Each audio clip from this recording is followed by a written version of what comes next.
फिलिस्तीन के हालात बिगड़ते जा रहे थे।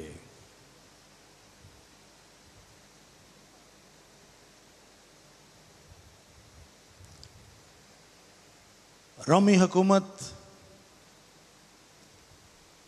ने इस्राएलियों पर अपनी गिरफ्त और ज्यादा मजबूत कर ली थी। खुदावंद यीशु मसीह के मुर्दों में से जी उठने और आसमान पर जाने के बाद ईद पेंतिकोस्त के रोज जब खुदाए पाक रूह आसमान पर से नाजिल हुआ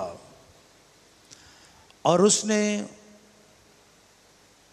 120 लोगों की जमात को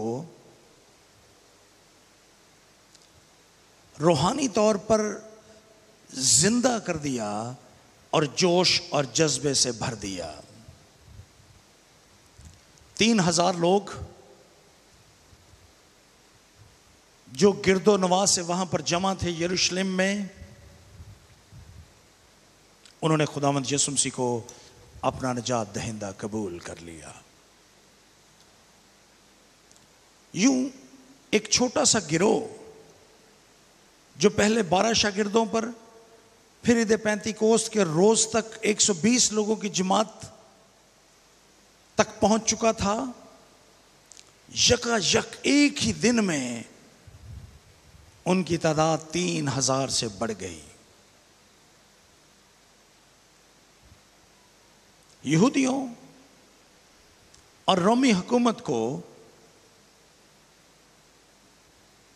अपनी गिरफ्त ढीली होती हुई नजर आ रही थी।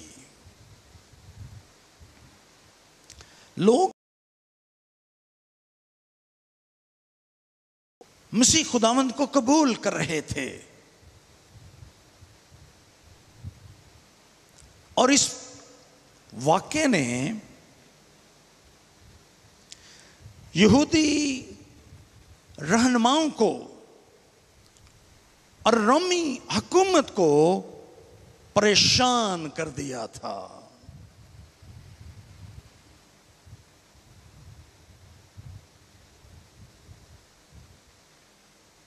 हम तीसरे बाब में यह बयान पढ़ते हैं, अमाल की किताब और उसका 3रा बाब। पतरस और यूहन्ना शाम के तकरीबन 3 बजे, यह बाद दोपहर का वक्त है, लेकिन यह शाम की कुर्बानियों का वक्त था हैकल में। ये उस वक्त हैकल में गए। जब वो हैकल में जा रहे थे तो उन्होंने हैकल के दरवाजे, जिसका नाम खूबसूरत था, वहां पर एक लंगड़े शख्स को बैठे हुए देखा, जो सुबह से शाम तक वहां पर बैठा भीख मांगा करता था।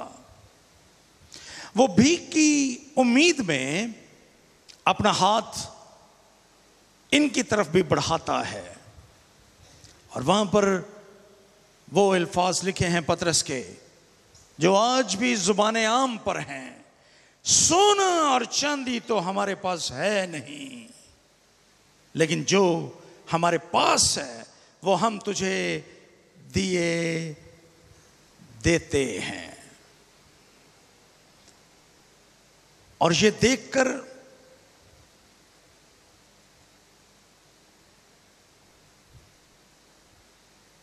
उसने उस लंगड़े से ये भी कहा, उसने उससे कहा,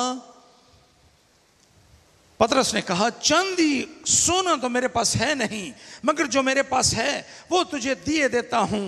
यीशु मसीह नासरी के नाम से चल फिर।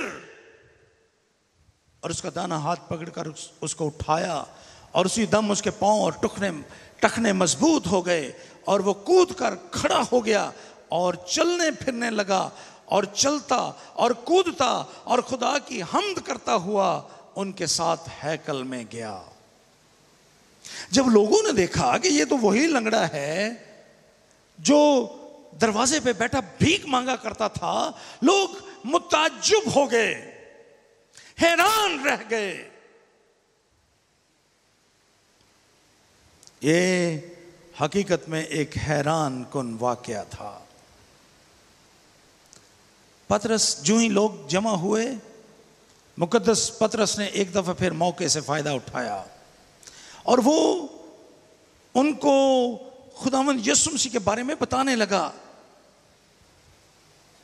कि किस तरह से यहूदियों ने रोमियों के साथ मिलकर मसीह खुदावंद को मसलूब कर दिया, लेकिन ये उसी की वजह से आज तुम्हारे सामने चलता फिरता है।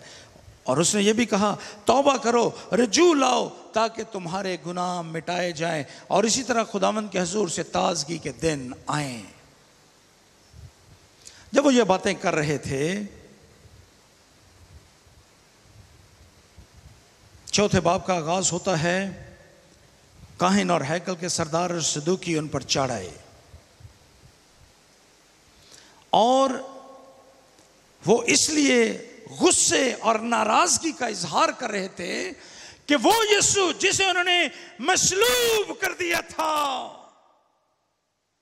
ये लोग उसके मुर्दों में से जी उठने की बात कर रहे हैं, इसलिए उनको गिरफ्तार कर लिया गया। पतरस और यूहन्ना गिरफ्तार हो गए। जब गिरफ्तार हो गए, उनको हवालात में डाल दिया गया, लेकिन इससे पेशतर के पतरस और यूहन्ना को हथकड़ियां लगाई जाती, बेड़ियां पहनाई जाती, हवालात में डाला जाता। 5,000 लोग यीशु के लिए जीते जा चुके थे। और यहां पर लिखा है, मगर कलाम के सुनने वालों से बहतेरे ईमान लाए। चौथे बाब की चौथी आयत, यहां तक के मर्दों की तादाद 5,000 के करीब हो गई। इससे पहले कि पतरस और यूहन्ना को गिरफ्तार किया जाता, उनकी बातों को सुनकर, यीशु मसीह नासरी का नाम सुनकर 5,000 सिर्फ मर्द थे, औरतें अलावा ये लोग यीशु को कबूल कर लेते हैं अपना निजात दहिंदा। एक बहुत बड़ा वाकया था जिसने पूरे यरूशलेम को हिलाकर रख दिया। महज 2 दिनों में ईमानदारों की तादाद कई हजार हो चुकी थी। पतरस और यूहन्ना को रात भर हवालात में रखा गया और दूसरे दिन उनको हवालात से निकालकर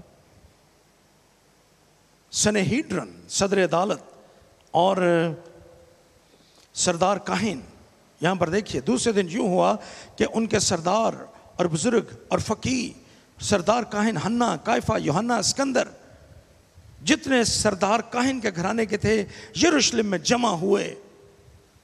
पूरी सनेहिड्रन, पूरी यहूदियों की सदर अदालत मौजूद है और उन्होंने पतरस और यूहन्ना को अपने दरमियान में खड़ा किया और उनसे एक सवाल पूछा।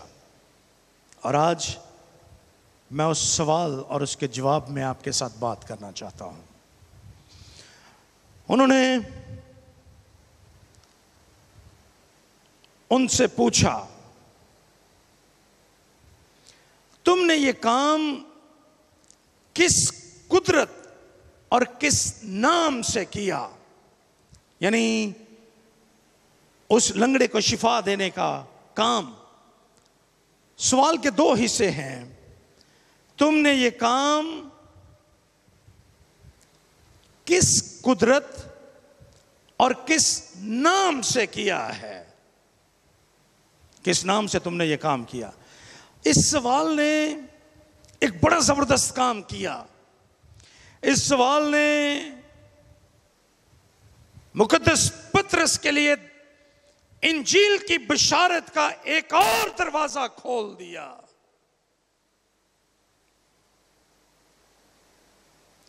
और मुकद्दस पतरस सनहिड्रिन या सदर अदालत के सामने अपने इस हक और मौके को जाया नहीं करता। वो खुदावंद यीशु मसीह के बारे में कुछ सच्चाइयों का बयान करता है और मैं मुकद्दस पतरस के जवाब को आज सुबह आपके साथ रखना चाहता हूं। उसने कहा, 8वीं आयत में लिखा है, उसी वक्त पतरस ने रूहुल कुद्दस से मामूर होकर उनसे कहा, ऐ उम्मत के सरदारों और बुजुर्गों, अगर आज हमसे उस एहसान की बाबत बाज पुरस की जाती है जो एक नातवान आदमी पर हुआ कि वो क्यों कर अच्छा हो गया, तो तुम सब और इस्राएल की सारी उम्मत को मालूम हो कि यीशु मसीह नासरी, जिसको तुमने सलीब दी और खुदा ने मुर्दों में से जिलाया, उसी के नाम से यह शख्स तुम्हारे सामने तंदुरुस्त खड़ा है। उन्होंने वो नाम जाहिर कर दिया सदर अदालत के सामने। वो कुदरत से भरा हुआ नाम उन्होंने जाहिर कर दिया। वो नाम जो सब नामों से आला, वो नाम जिसके अंदर कुदरत और ताकत है, वो नाम उन्होंने जाहिर कर दिया सदर अदालत के सामने। और वो नाम था जो हमारी ये जो आपके सामने यीशु के अलकाब लिखे हुए हैं, इनके बिल्कुल दरमियान में लिखा है। मैं इससे पहले इन दोनों नामों पर अलग अलग आपके साथ बात कर चुका हूं। यीशु नाम पर मैंने अलग पैगाम दिया है और मसीह पर मैंने अलग पैगाम दिया है, लेकिन आज सुबह मैं इस पूरे नाम को, यीशु मसीह को आपके साथ बयान करना चाहता हूं, क्योंकि ये वही नाम है जिसको पतरस ने सदर अदालत के सामने बयान किया और उसने कहा कि ये शख्स यीशु मसीह नासरी के नाम से, उसकी कुदरत और उसकी ताकत से तुम्हारे सामने तंदुरुस्त खड़ा है। आज इन दोनों नामों को हम मिलाकर देखेंगे और इस टेक्स्ट में से देखेंगे, इस मतन से मुकद्दस पतरस क्या बात बयान करते हैं। मुकद्दस पतरस सबसे पहले खुदावंद यीशु मसीह की शख्सियत का बयान करते हैं, उसकी पर्सनैलिटी को बयान करते हैं और वो ये बयान करते हैं कि वो शख्स जिसकी बाबत तुम पूछ रहे हो, उसका नाम यीशु मसीह है। ये एक जुड़वा नाम है। यीशु एक अलग नाम है, मसीह एक अलग नाम है, और जब ये दोनों मिल जाते हैं तो ये कंपाउंड नेम, एक जुड़ा हुआ, एक मुरक्कब नाम बन जाते हैं, यीशु मसीह। और ये नाम इस कदर अहम है, खुदावंद यीशु मसीह का नाम इस कदर अहम है कि तकरीबन 256 मरतबा नए अहदनामे में इस्तेमाल किया गया है। यीशु मसीह, यह नाम जो यीशु नाम है, जिसका लुग़वी मतलब है यहोवा नजात दहिंदा है। यहवे इज सेवियर। यीशु, ये नाम खुदावंद यीशु मसीह की बशरियत को जाहिर करता है। ये नाम पुराने अहदनामे में इसको यशवा भी कहा गया। यशवा, उसका मतलब भी यही है, यहोवा नजात देने वाला है। इसका मतलब यह है कि इस नाम के वसीले से खुदावंद यीशु मसीह इंसानों के साथ अपनी शनाख्त कायम करते हैं। इस नाम के वसीले से यीशु मसीह की शनाख्त मेरे और आपके साथ होती है। यह नाम बड़ा आम नाम था और उस जमाने में बहुत से लोगों का नाम यशुआ था, यसु था। इसलिए खुदावंद यीशु मसीह का ये नाम यसु इंसानों के साथ मुशाबहत पैदा करने के लिए, उनके साथ अपनी आइडेंटिटी या शनाख्त को कायम करने के लिए कहा गया। और ये नाम जाहिर करता है कि वो एक बशर है। ये नाम ये साबित करता है कि वो इंसानों का रंजो गम सहने के लिए इस दुनिया में आया था। ये नाम ये जाहिर करता है कि वो गुर्बत और तन्हाई का तजुर्बा करेगा। ये नाम किसी और ने नहीं बल्कि खुदा ने खुद उसके लिए चुना था। मुकद्दस मत्ती का इंजीली बयान उसका पहला बाब और उसकी 21वीं आयत, उसका नाम यसु रखना। वो इंसान बनकर इस दुनिया में आ गया और एक मकसद लेकर इस दुनिया में आ गया, और वह मकसद ये था कि वो हमारे गुनाहों के लिए, इंसानों के गुनाहों के लिए सलीब पर अपनी जान कुर्बान कर दे। ये उसका मकसद था। अब जानते हैं कि इंसान मर जाते हैं लेकिन खुदा नहीं मरता। God cannot die, yet men die every day. हर रोज इंसान मरते हैं लेकिन खुदा नहीं मरता। इसलिए खुदा इंसान बन गया ताकि वो इंसानों के लिए, मेरे और आपके लिए खुदा के गजब को बर्दाश्त करते हुए अपनी जान कुर्बान कर दे। सो ये नाम हमें खुदावंद यीशु मसीह की सलीबी मौत की याद दिलाता है। खुदा ने दुनिया से ऐसी मोहब्बत रखी कि उसने अपना इकलौता बेटा बख्श दिया, और खुदा अपनी मोहब्बत की खूबी हम पर यूं जाहिर करता है कि जब हम गुनहगार ही थे तो मसीह हमारी खातर मुआ। खुदावंद यीशु मसीह का ये नाम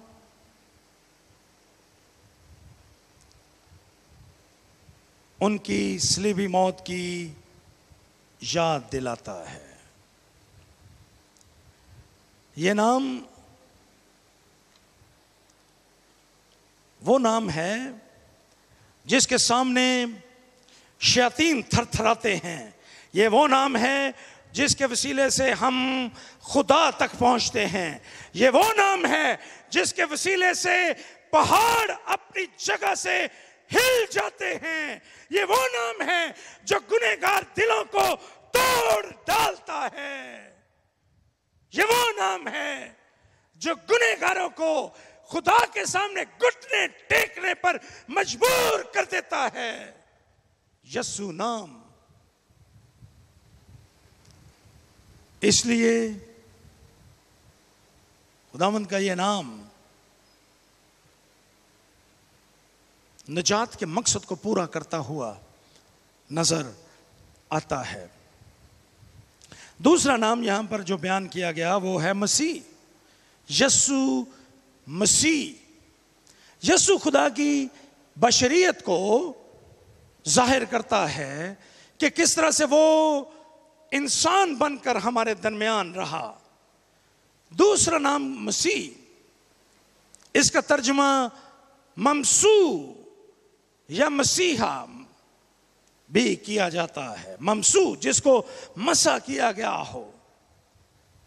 और यह नाम खुदावंद की शिनाख्त कायम करता है उस मसीहा के साथ जिसका वादा खुदा ने इब्तिदा से किया, बनाए आलम से पेशतर जिस मसीहा को तैयार किया गया, जिसको मसा किया गया, ये उसके साथ आइडेंटिफाई करने के लिए, उसके साथ शनाख्त पैदा करने के लिए ये नाम यहां पर बयान किया गया। यीशु खुदा की बशरियत को जाहिर करता है। मसीह खुदावंद यीशु मसीह की अलूहियत और उस मसीहा का बयान करता है जिसका जिक्र खुदा ने इब्तिदा ही से कर दिया था। और ये नाम उन तमाम पेशीन गोइयों और वादों की तकमील का बयान करता है जो पुराने अहदनामे में मौजूद हैं। अब देखिए, पूरी बाइबल मुकद्दस किस तरह से खुदावंद यीशु मसीह का बयान करती है, किस तरह से पूरी बाइबल में खुदावंद यीशु मसीह का बयान किया गया है। हर एक किताब खुदावंद यीशु मसीह का जिक्र करती है, हर एक किताब मसीह का बयान करती है, हर एक किताब मसीह के किसी ना किसी लक़ब का जिक्र करती है। पैदाइश की किताब से मुकाशफा की किताब तक आपको मसीह मसीह नजर आएगा। हर एक किताब में आपको मसीह नजर आएगा। हर एक किताब मसीह का जिक्र करेगी। हर एक आयत, हर एक लफ्ज, हर एक शोशा मसीह का जिक्र करेगा।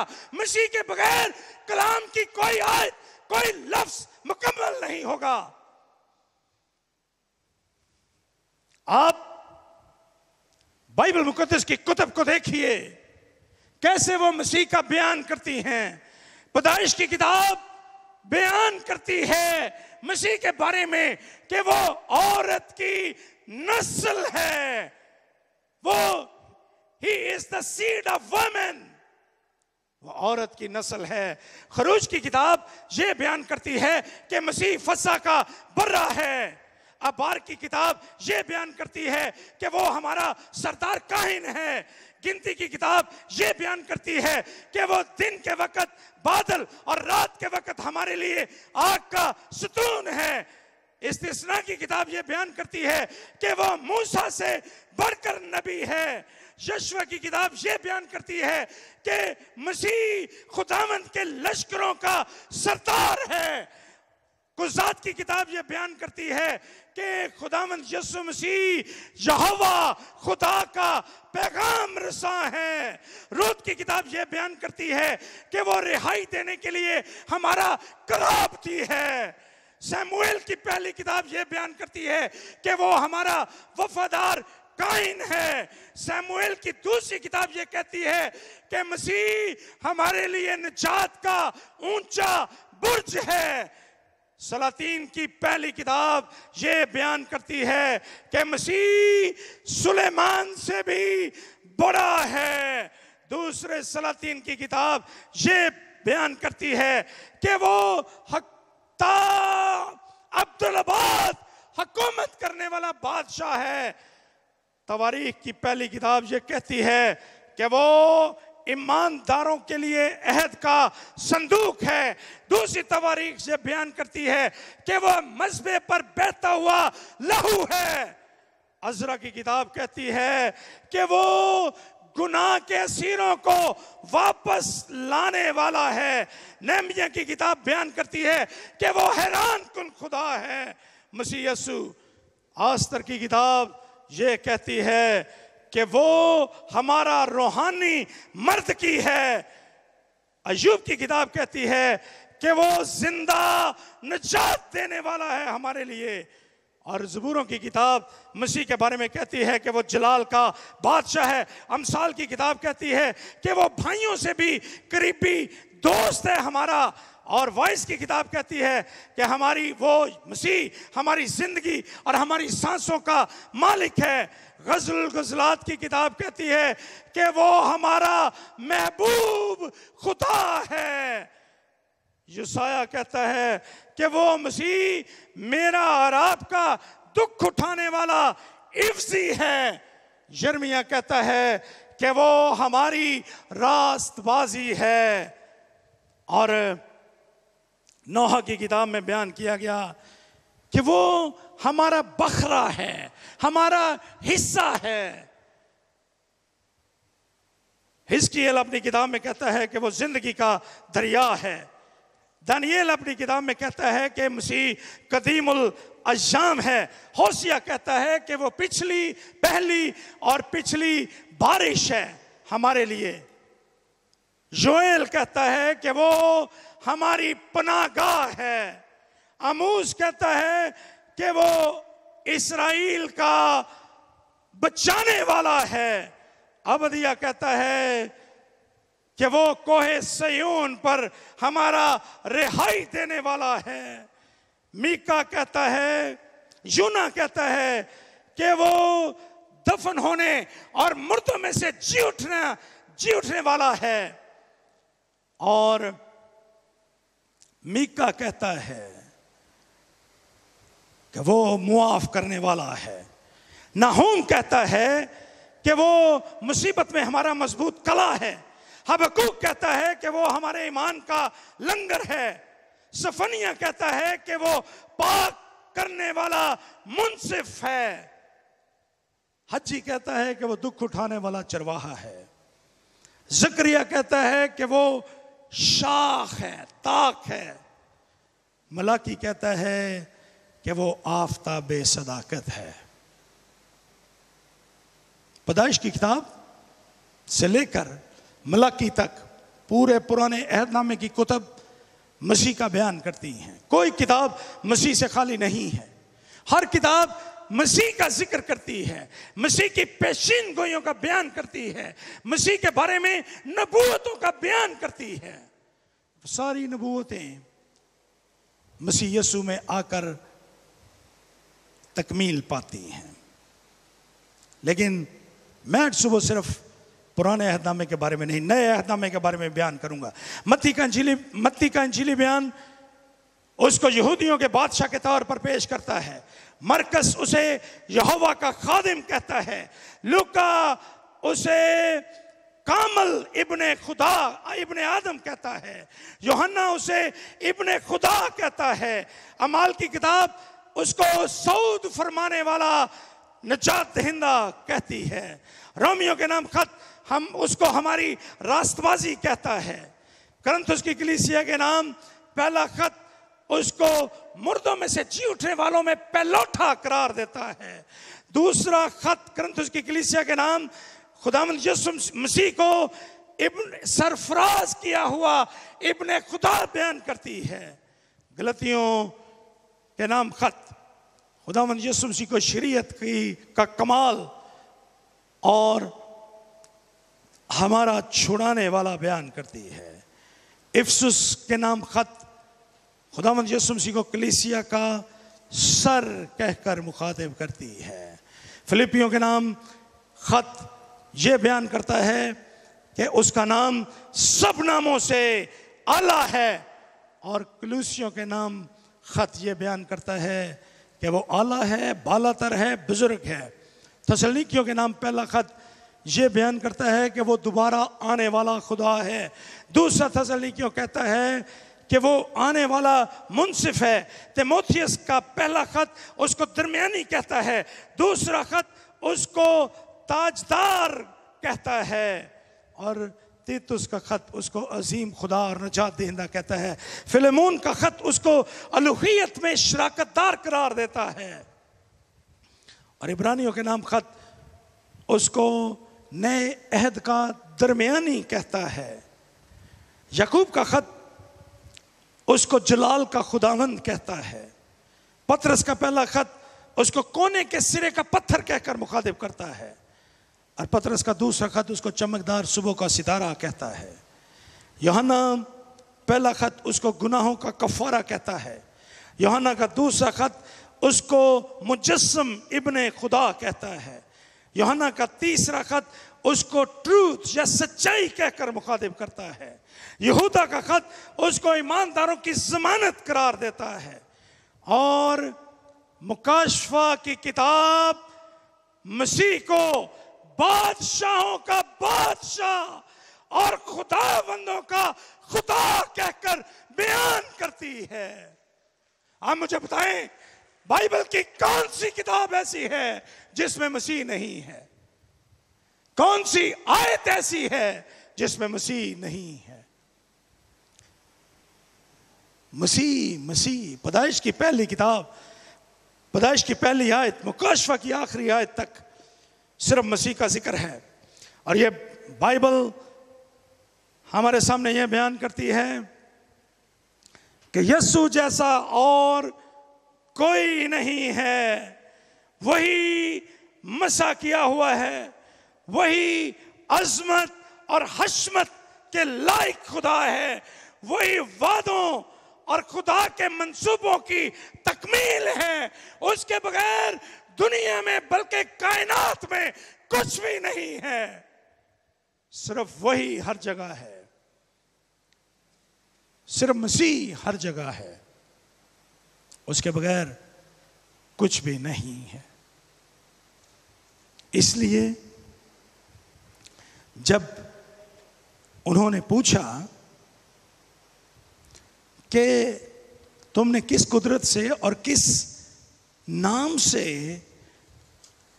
ये काम किया है, यानी इसको शिफा दी है, तो उन्होंने फौरी तौर पर यह कहा, यीशु मसीह नासरी, यीशु मसीह नासरी, इसी नाम से हमने इसको शिफा दी है। मैंने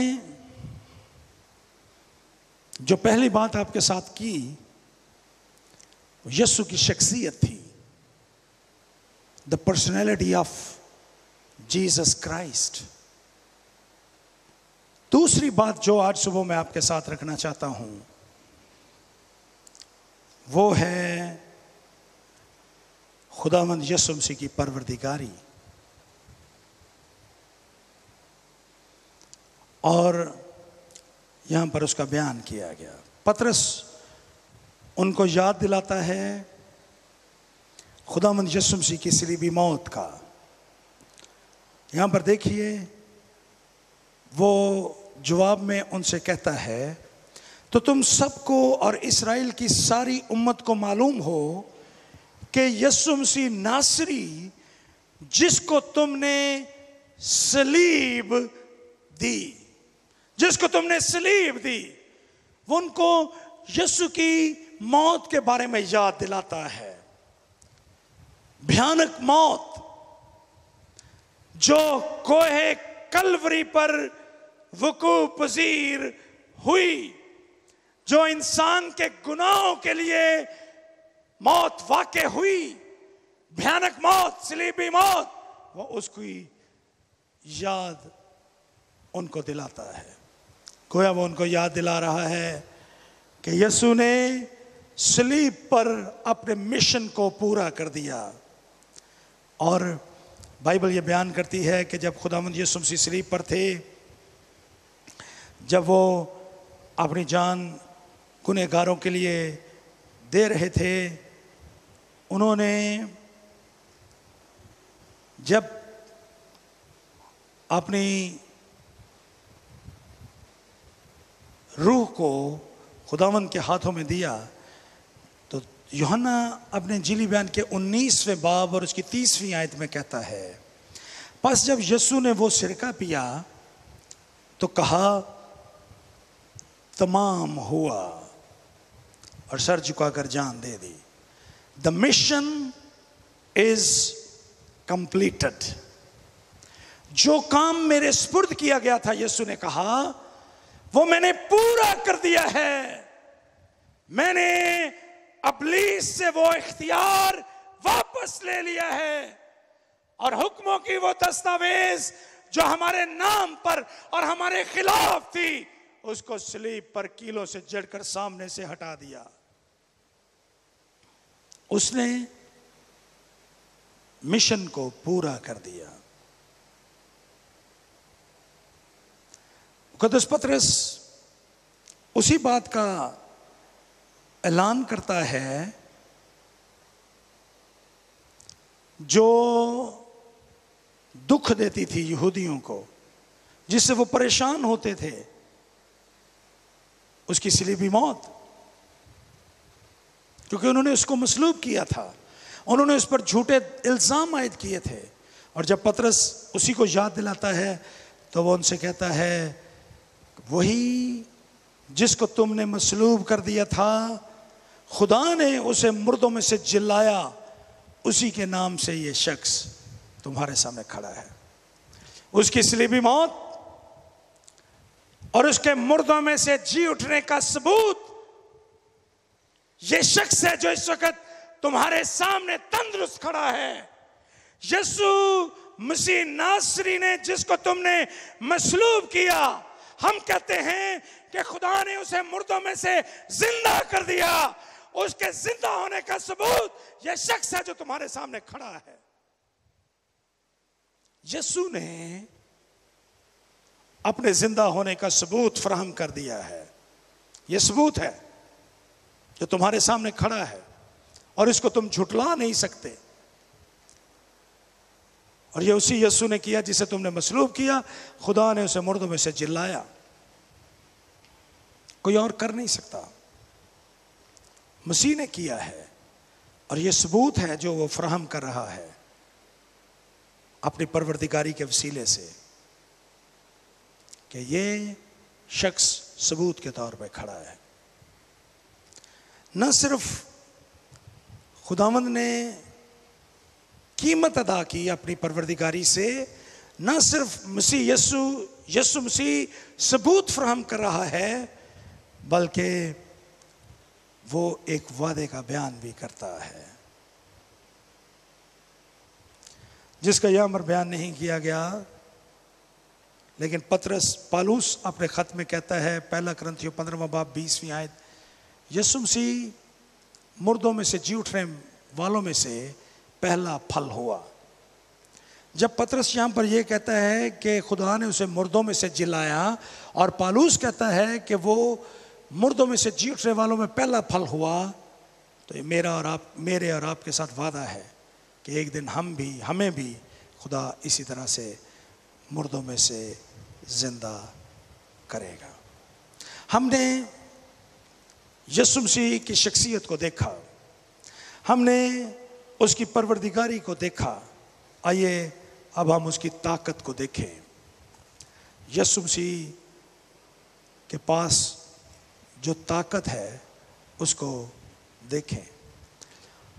वो यानी मुकद्दस पतरस सनहेड्रिन या सदर अदालत के सामने खड़ा है, और वो उनके सामने इस लंगड़े आदमी का बयान करता है जो जन्म का लंगड़ा था, और वो उनसे कहता है कि ये आदमी यीशु मसीह के नाम और उसकी कुदरत के वसीला से तंदुरुस्त हुआ है। यीशु मसीह के पास ताकत है जिंदगियों को तब्दील करने की। लंगड़े आदमी की जिंदगी पहले जैसी ना रही। लंगड़ा था, भीख मांगता था, लेकिन जब उसको शिफा मिल गई तो उछलने कूदने लगा। Jesus Christ changed his life and situation, circumstances. खुदावंद ने उसके हालात को बदल दिया, खुदावंद ने उसकी जिंदगी को बदल दिया। और मुकद्दस पालूस कुरिन्थुस की कलीसिया के नाम दूसरा खत लिखते हुए उसके 5वें बाब की 17वीं आयत में कहता है, जब हम मसीह पर ईमान लाते हैं हम नए मखलूक बन जाते हैं। यीशु जिंदगियों को तब्दील करता है। खुदावंद यीशु मसीह ने मरकज के इंजीली बयान में गरासीनियों के इलाके में वो शख्स जिसमें बदरूहों का लश्कर था उसकी जिंदगी बदल डाली। यीशु ने मत्ती के इंजीली बयान उसके 8वें बाब में कोढ़ी की जिंदगी को बदल दिया। यीशु ने मत्ती का इंजीली बयान और उसके 10वें बाब में बर्तमाई की जिंदगी को बदल दिया। यीशु ने लूका के इंजीली बयान उसके 23वें बाब के मुताबिक सलीब पर लटके हुए डाकू की जिंदगी को तब्दील कर दिया, हालात को बदल डाला। यीशु ने यूहन्ना के इंजीली बयान उसके 11वें बाब में लाजर को जो 3 दिन से मुर्दा और कब्र में था उसकी जिंदगी को बदल डाला। यीशु ने अमाल की किताब उसके 9वें बाब में साउल यानी पालूस की जिंदगी को तब्दील कर दिया। यीशु ने साधु सुंदर सिंह को तब्दील कर दिया। यीशु ने भाई भगत सिंह को तब्दील कर दिया। यीशु ने मेरे और आप जैसे बहुत से लोगों को तब्दील करके रख दिया। उसने हमें अपने गवाह बना दिया। यीशु ने हमारी जिंदगियां बदल डाली। यीशु आज भी जिंदगियों को बदलने का काम कर रहे हैं। 11वीं और 12वीं आयत में खुदावंद यीशु मसीह के बारे में मुकद्दस पतरस उनकी फजीलत, उनकी बरतरी का बयान करता है। और यहां पर वो ज़बूर नंबर 118 और उसकी 22वीं आयत का हवाला देता है, जहां उस पत्थर को जिसे बीमारों ने रद्द कर दिया, कोने के सिरे का पत्थर हो गया, इसका बयान किया गया है। ज़बूर नंबर 118 और उसकी 22वीं आयत है ये। और ये खुदावंद यीशु मसीह को मसीहा के तौर पर बयान करता है। ये वादे की तकमील है जो वादा खुदा ने किया था। वो पत्थर जिसे बीमारों ने रद्द कर दिया, कोने के सिरे का पत्थर बन गया। खुदा ने उसको सरफराज कर दिया। उसकी फजीलत हर एक से ज्यादा कर दी। वो सबसे बालातर है। और इसके बारे में फिलिपियों के नाम खत लिखते हुए मुकद्दस पौलुस कहता है कि वो नाम सब नामों से आला है और हर एक घुटना उसके आगे झुकेगा, खा आसमानियों का, खा जमीनियों का, खा जमीन से नीचे रहने वालों का, हर एक घुटना उसके आगे झुकेगा। वो सबसे बुलंद है, वो सबसे बालातर है। और मुकद्दस पौलुस कलूसियों के नाम खत लिखते हुए उसके पहले बाब और उसके 18वीं आयत में यह भी कहते हैं कि खुदा ने ऐसा किया कि सब बातों में उसका अव्वल दर्जा हो। किसका अव्वल दर्जा हो? मसीह का। उसका अव्वल दर्जा हो। वो हमारे ईमान का हकदार है। वो इज्जत और हशमत का हकदार है। वो हमारी प्रस्तिश और हमारी तारीफ का हकदार है। वो सरफराजी का हकदार है। और उसी के नाम को इज्जत और जलाल और बुलंदी आज कल बल्कि अब तो बाद हासिल रहे, क्योंकि वही मसीह है, वही सबसे आला है, वही सबसे बालातर और सबसे ऊपर है, वही सब कुछ है। वो हमारी निजात का मबदा है।